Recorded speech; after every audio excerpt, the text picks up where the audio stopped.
Members, before our debate begins, the chair will make a statement about the decorum expected in the chamber. Disciplinary matters, by their very nature, involve personalities. Proper consideration of an expulsion resolution requires the House to admit references in debate to the conduct of the member being disciplined. This very narrow exception to the general rule against engaging in personalities allows references to a member's conduct when that conduct is the exact question the House is considering. While a wide range of discussion is permitted during debate on a disciplinary resolution, the use of personally abusive language is not allowed. Indecent language that is profane, vulgar, or obscene is also out of order. On the question to be laid before the House momentarily, members must confine the remarks to the merits of the question of whether or not the member should be expelled. Members may not make remarks that constitute personalities with respect to the members on the Committee of General Investigating or other current members whose conduct is not subject of the resolution. The chair expects members will cooperate in maintaining a level of decorum that preserves the dignity of the Texas House and its proceedings. As always, the gallery will abstain from expression of approval or disapproval of today's proceedings. For orderly debate and without objection, equal time will be allowed to both sides. Hearing no objection, so ordered. Finally, under Rule 5, Section 38, a member speaking on the resolution may not be interrupted by another member for any purpose. All points of order must be submitted in writing to the chair. The chair recognizes Mr. Murr.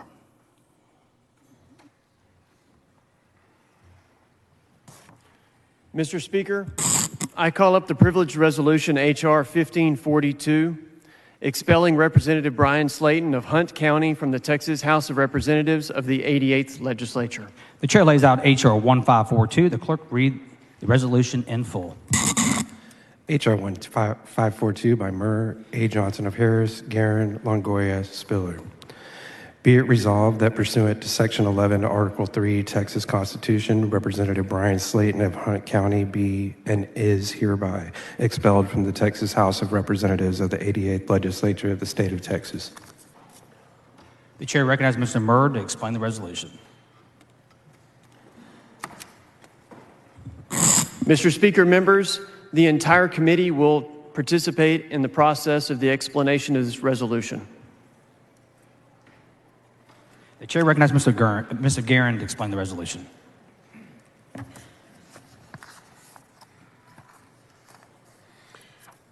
Thank you, Mr. Speaker and members.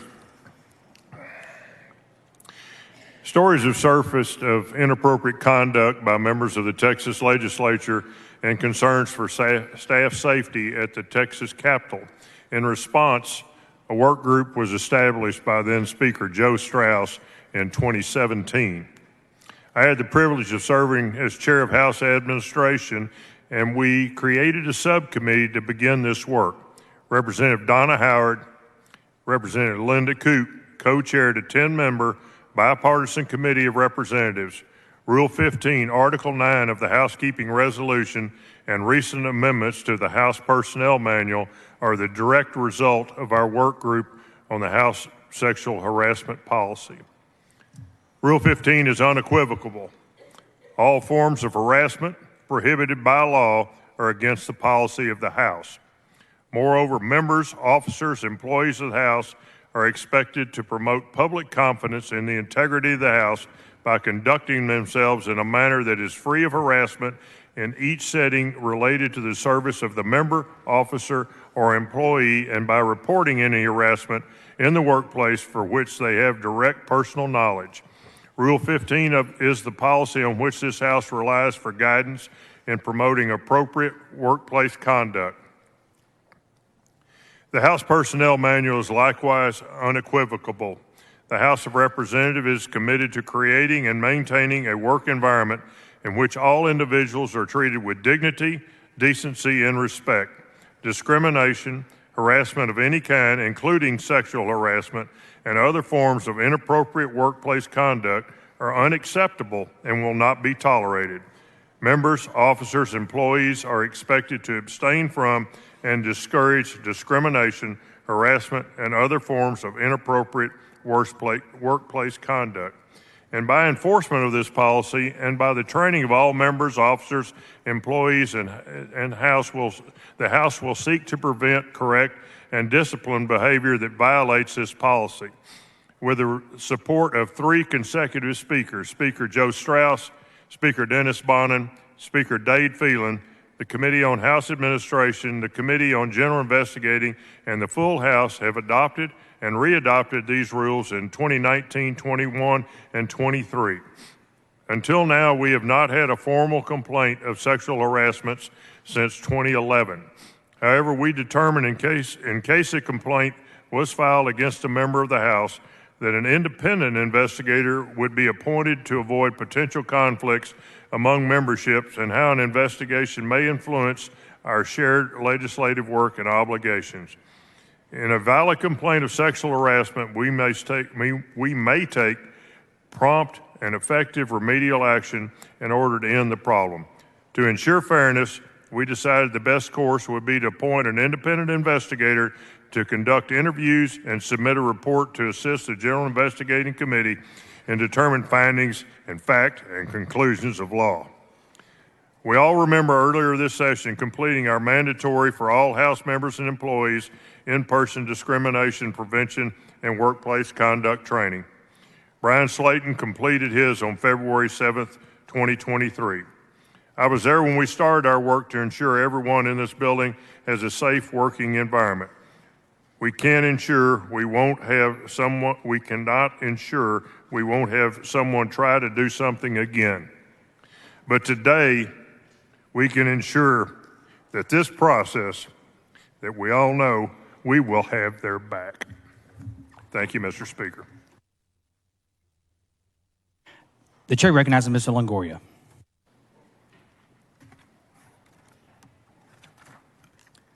Thank you, Mr. Speaker and members. I'm here today to provide a procedural overview of the House General Investigating Committee's recent investigation into complaints against Mr. Slaton. The committee followed the rules outlined in House General Investigating Committee rules, specifically investigation and resolution of complaints related to appropriate workplace conduct and Article 9, appropriate workplace conduct found in our housekeeping resolutions.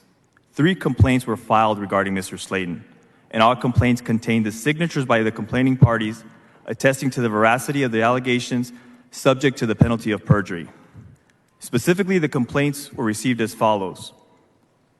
Complaint 1, on Wednesday, April 5th, a complaint was emailed to General Investigating. On April 10th, the same complaint was filed formally in written form in accordance with Article 9.03 of the Housekeeping Resolutions for the Texas House of Representatives.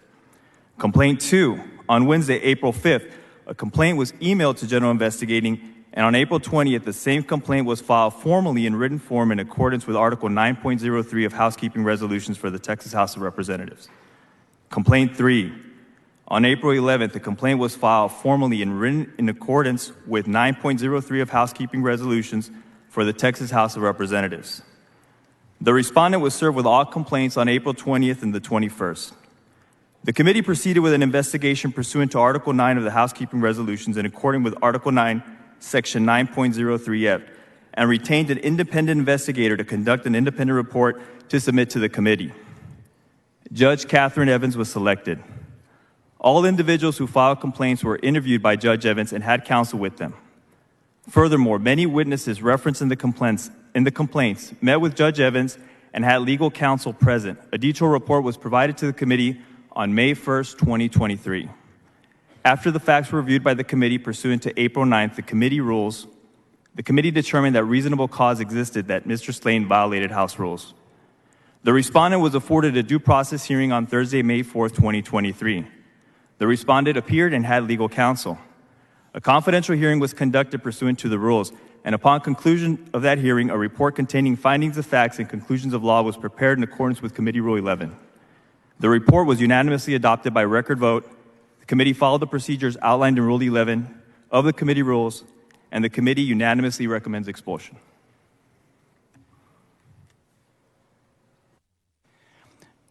The chair recognizes Mr. Spiller.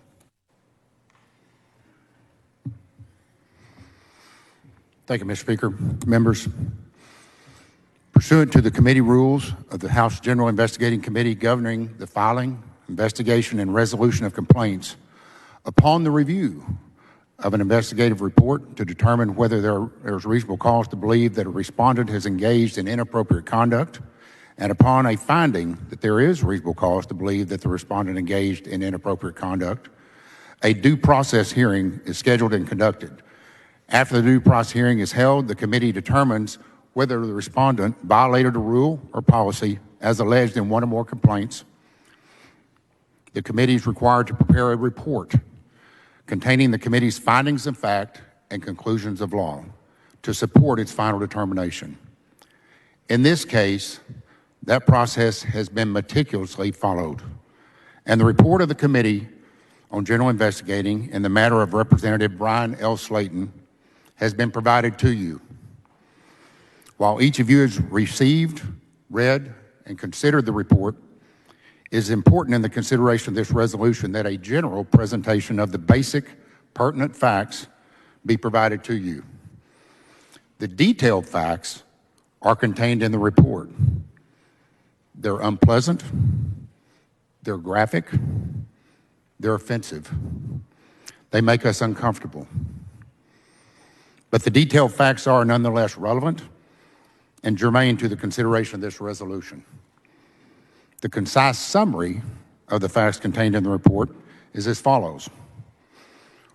On March 31st through April 1st, 2023, Representative Slaton provided excessive amounts of alcohol to a 19-year-old female legislative aide from his Capitol office, over whom he had the primary responsibility for overseeing and who was unable to give effective consent. He took advantage of her intoxication and had sexual intercourse with her. The facts relating to this event are detailed and graphic and are contained in paragraphs 26 through 38 of the report. Further, Representative Slaton clearly maintained an inappropriate relationship with the 19-year-old female staffer from his Capitol office.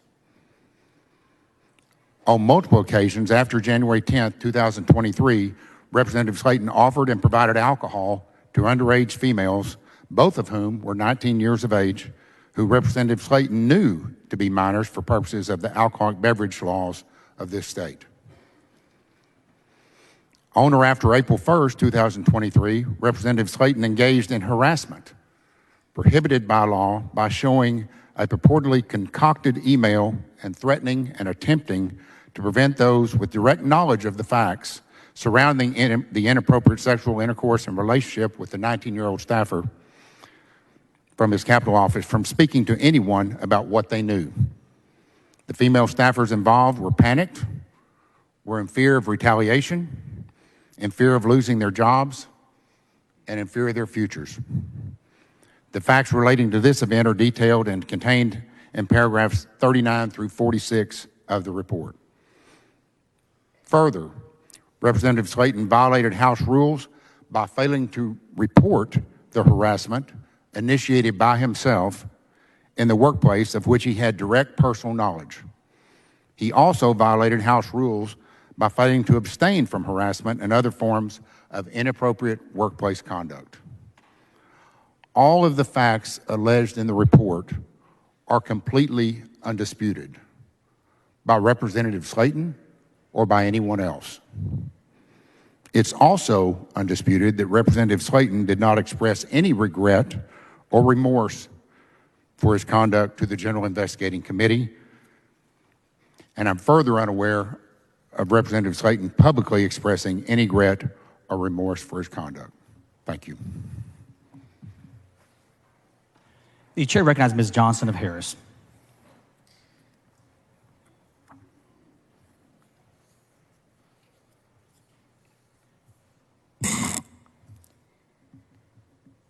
I talked with someone the other day after we did our findings of fact and recommendation of expulsion in the matter of Bryan Slaton. And they said to me, "You look sad." I am. What we have heard about and dealt with is not what I know of this body. My dad served in the legislature before I was born, and many of my parents' closest friends are the people that they met here in this building. Many of those people I still consider to this day part of my family. I grew up knowing and watching elected officials, public servants. I grew up in attending political events, community barbecues, sunny die parties. In college, I twice served as a young legislative house staffer during sessions. I recall the many county day parties, the people that I met, the new friends that I made, and the fun that I had with people who were my age. I got to see how good people made law. And I got to experience as a staffer how those unfortunate Texans who called as our constituents could be helped by all of us who worked in our offices, that we all were engaging in public service. And I loved it. I had an amazing experience. And I think of the many mentors that I had here who created in me the foundation that makes me humble to have the opportunity to sit in these seats and to work at these desks. I am sad because the staffers that are contained in this report have had the most polar, opposite experience of this building from what I had. Rather than what our offices can be done to show of support for all Texans, these staffers have learned how offices can be manipulated to benefit a few.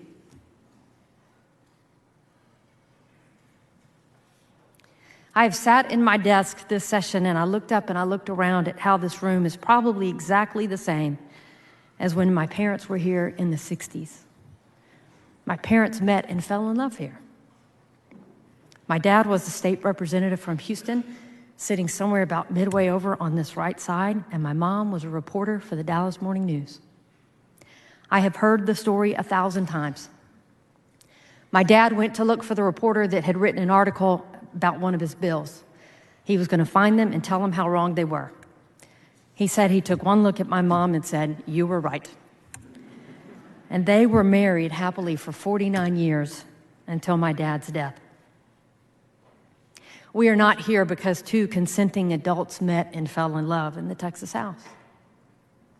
We are here because a 45-year-old member took advantage of and abused his power over his subordinate teenage staffer.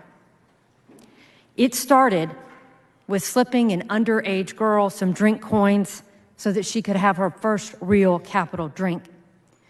How many of us would do that with our teenage staff?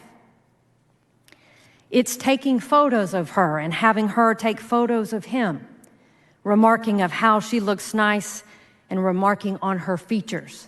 How many of us would do that with our teenage staff? It's sitting with her on the bus to the football game, slipping her more drinks, spending time alone with her together to the point that others start to notice and ask questions. How many of us would do that with a teenage staff? It's creating the habit of calling in the evenings to talk and tell of the problems you're having with your wife. How many of us would do that with your teenage staff? Individually, these moments could be dismissed or even explained away, but collectively, they show a systematic pattern of manipulation. While his young family waited at home, Mr. Slaton claimed to need to stay in town. The rest of us had recessed the day before. It's now Friday night, March 31st, and around 10 p.m., he begins calling that same teenage staffer who is out with other friends. The others can hear the voice on the phone, and they know that that is Representative Bryan Slaton. He calls repeatedly for hours and says, "Hey, come over, have some drinks." Her friends warn her, a guy calling you like this late at night, this is sexual. So if she wanted to do it, why not just show up by herself? She didn't. She took her friends. When they get there, Bryan Slaton is surprised that she's brought others. Yet he continues, as we will later learn, maybe because he, quote, fears no one, and he, quote, has no worries that he's going to lose his job. He makes tall Yeti cups full of rum and Coke. His teenage staffer takes a drink and says out loud, "Too strong." He takes it, drinks a little off the top, pours more Coke, and gives it back to her. He continues to pour and refill her cup. His teenage staffer recalls, quote, a lot of alcohol, that she felt, quote, pretty rough, quote, really dizzy, and had, quote, split vision. They witness Slaton's behavior with his teenage staffer, and others remark that it is close and appears intimate. By 2 a.m., they were repeatedly trying to convince her to leave. Imagine that. 3 young adults who are trying their best to persuade Bryan Slaton from committing what can at best be described as sexual stupidity and at worst, sexual violence. His response? She doesn't have to go if she don't want to. What happens next, by all accounts, is uncontroverted. They have sex. There weren't just 2 people who knew. She told someone, and he told someone. In violation of all of our rules, Bryan Slaton had sexual intercourse with a teenage staffer, and then when he realized he was about to get caught, he came up with a plan and tried to cover it up. Remember that phrase, I'm not afraid of anyone else, but you own me now, and starts asking her if her friends can be trusted.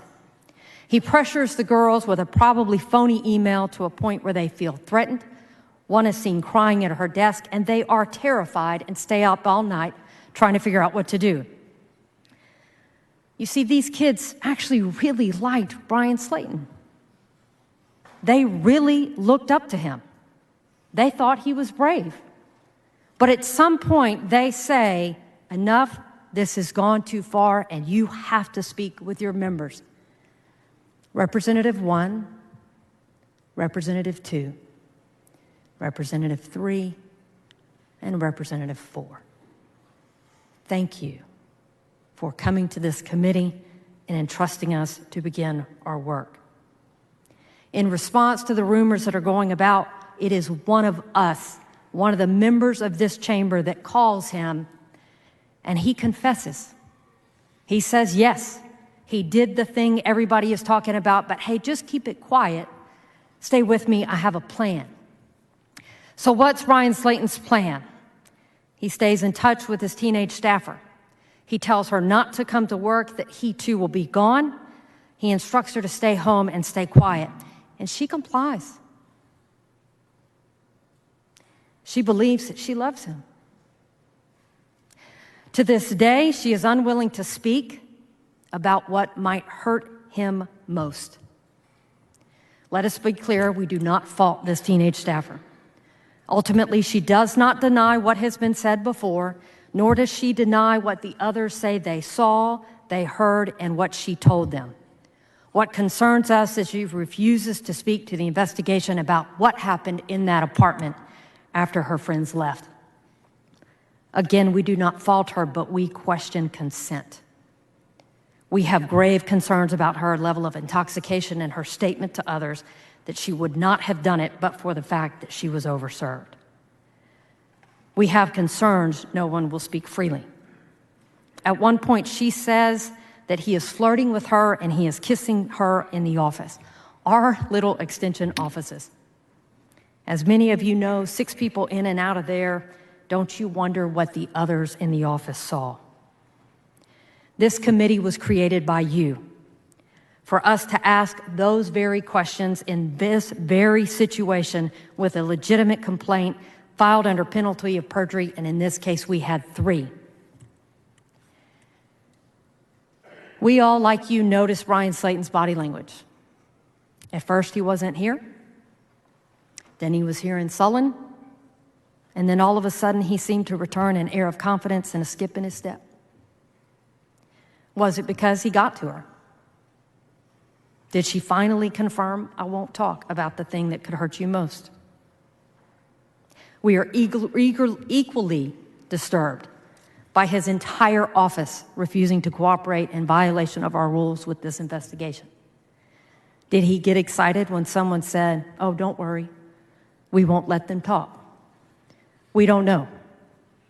What we do know is that every other staffer, every other witness, every other representative was able to coordinate with the investigator, find time to sit down, find an opportunity to get to the discrete location, which was confidentially being done, with a video running, gave a full statement with lawyers present for those that wanted them. Everybody, except for the people associated with Bryan Slaton. As an employer in the state of Texas, we, like all others, upon a credible report of sexual harassment, must take prompt and effective remedial action to put an end to the problem. It is impossible for us to ignore the large imbalance of power between the two and his providing alcohol to her to get her into compliance and then continuing to manipulate and attempt to delay in order to cover this up. It is important for us to make sure that the young adults who found themselves in his apartment at Bryan Slaton making, you never were and are not the problem. He is. Our report shows that Bryan Slaton violated various provisions of our House rules and various Texas laws. And now we have seen Bryan Slaton's resignation letter. We can see where the machine will go next. He's not going to play the reformed man who's atoning for his sins. He's all of a sudden remembered that he has that young family back at home. He doesn't even acknowledge the teenage staffer exists.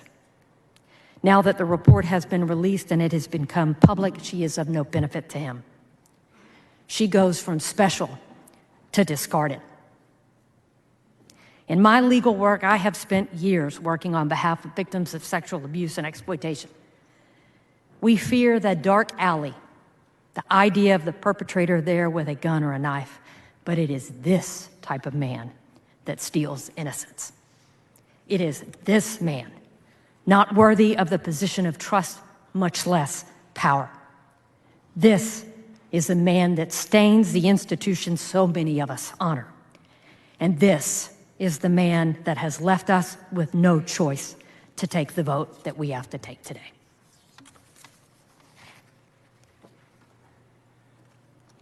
The chair recognizes Mr. Murr.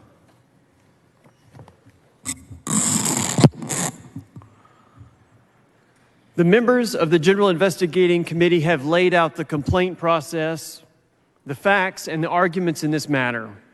They are compelling. And as stated clearly in the committee's report, the findings of fact are supported by independent and credible evidence. They are uncontroverted and unrefuted. To summarize, we found that Representative Slaton violated the House drug and alcohol policy by offering and providing alcohol to a minor, violated the appropriate workplace conduct policy by failing to abstain from harassment and other forms of inappropriate workplace conduct, violated the House rules by failing to report harassment in the workplace, violated multiple criminal offenses under Texas law, including the offense of furnishing alcohol to a minor, unlawful employment practice under the Labor Code, the offenses of abuse of official capacity and official oppression. As a member of the House of Representatives, he engaged in disorderly conduct under Section 11, Article 3 of the Texas Constitution. As a member of the House of Representatives, his conduct does not meet the minimum standards of conduct expected of a member. In sum, when all of these violations of policy and rules and law are viewed collectively and together, Representative Slaton has engaged in conduct unbecoming a member. No one in this chamber disagrees that this conduct was wrong. We all agree that it cannot and will not be tolerated. The housekeeping resolution and our committee rules require our committee to recommend discipline under these circumstances. Our bipartisan committee carefully and seriously considered all forms of discipline, and we unanimously recommend expulsion from the House. Now, some of you have wondered if a different level of punishment might be warranted. After hearing from Representative Spiller and Vice Chair Johnson, no one can conclude that we should simply levy a fine and be done. To do so would undercut everything that this complaint process with an independent investigation model stands for. Likewise, a piece of paper that says, "Don't do that," in effect a censure, just doesn't cut it. This Texas House is not going to hear from multiple complainants about serious and alarming facts and then casually turn the other cheek by slapping a member on the hand. Unfortunately, our rules and our laws in Texas, steeped in decades of tradition and practice, do not allow for a member to be punished in other ways, like being removed from committees, stripped of salary or seniority, or other practices that you sometimes hear about in other states or in United States Congress. So we arrive at expulsion. Section 11, Article 3 of the Texas Constitution states, each House may determine the rules of its own proceedings, punish members for disorderly conduct, and, with the consent of 2/3, expel a member. This provision is modeled on almost identical expulsion language in the United States Constitution. To quote a legal resource on the act of expulsion, the underlying justification for legislative discipline has traditionally been to protect the integrity and dignity of the legislature and its proceedings, rather than to merely punish an individual. Our Constitution does not determine what conduct warrants expulsion. There is no requirement that it be for a violation of criminal law. It is for conduct in which the judgment of the body finds that is inconsistent with the trust and duty of a member. Expulsion is rare. It occurs infrequently. Why? Because in most instances, members do resign from office, especially before a matter gets this far. You understand that, and I understand that. This investigation started with 3 complaints more than a month ago. Representative Slaton was provided timely copies of those complaints. He was afforded a due process hearing, all under the blanket of confidentiality. He had many opportunities to consider different outcomes. Finally, one day before today's resolution, Representative Slaton tendered a written resignation. Now, some of you have asked, does this mean that we don't need to consider expulsion? Our committee has provided you today on your desk with a detailed memo explaining that a member who has resigned is still a holdover in office until a successor is qualified. That's in the Texas Constitution. Right now, this means that Representative Slaton continues to receive his salary, continues to receive his constitutional per diem, continues to be entitled to receive reimbursement for expenses, continues to serve on committees, and continues to count as a member of this body for quorum and other purposes. Most disappointingly, the letter of resignation from yesterday shows no remorse. It contains no apology to those involved or to any of you. At no point in the last month has he ever demonstrated remorse or appeared apologetic in any way. Now, I've had the privilege of serving as a judge, and I've also represented defendants in court proceedings. Many of the laws that we mete out in this state allow us to consider a wrongdoer's acknowledgement that mistakes were made, that poor judgment was used, and that people may have been hurt. My experience has always been that leniency may be granted when one expresses regret, because each and every one of us is human and fallible. There is no apology here, no remorse.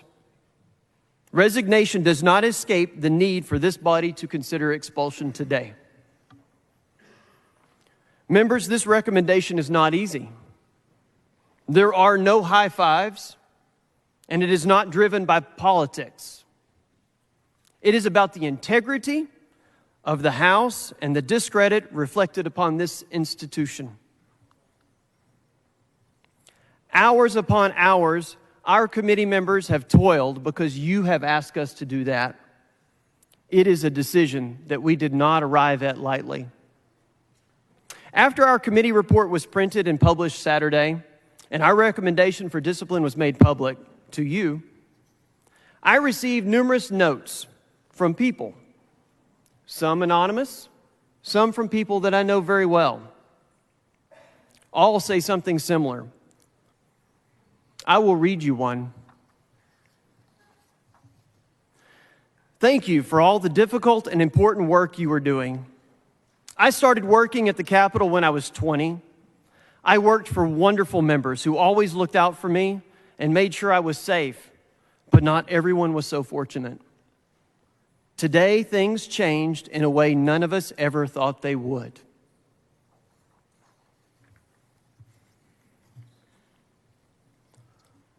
Members, at times during this process, I have wept. I have cried for all those involved, including Mr. Slaton and his family. I have cried for the witnesses. I have cried for the institution that I cherish. I have cried because I have the duty and responsibility to stand before you today and ask you to take this vote. My heart breaks. I suspect that yours does too. In thinking of this body and of Representative Slaton, I am reminded of a verse from Psalm 34. The Lord is close to the brokenhearted and saves those who are crushed in spirit. Members, I respectfully ask you to vote in favor of this resolution.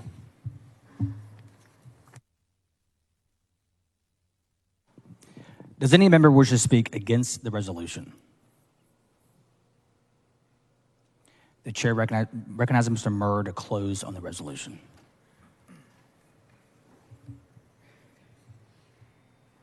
Mr. Speaker, members, I move adoption. The question occurs on the adoption of the resolution. This is a record vote required by the Constitution. The clerk will ring the bell. So Ms. Johnson of Harris voting aye, Mr. Spiller voting aye, Mr. Longoria voting aye, Mr. Guerin voting aye, Mr. Murr voting aye. Show the speaker voting aye.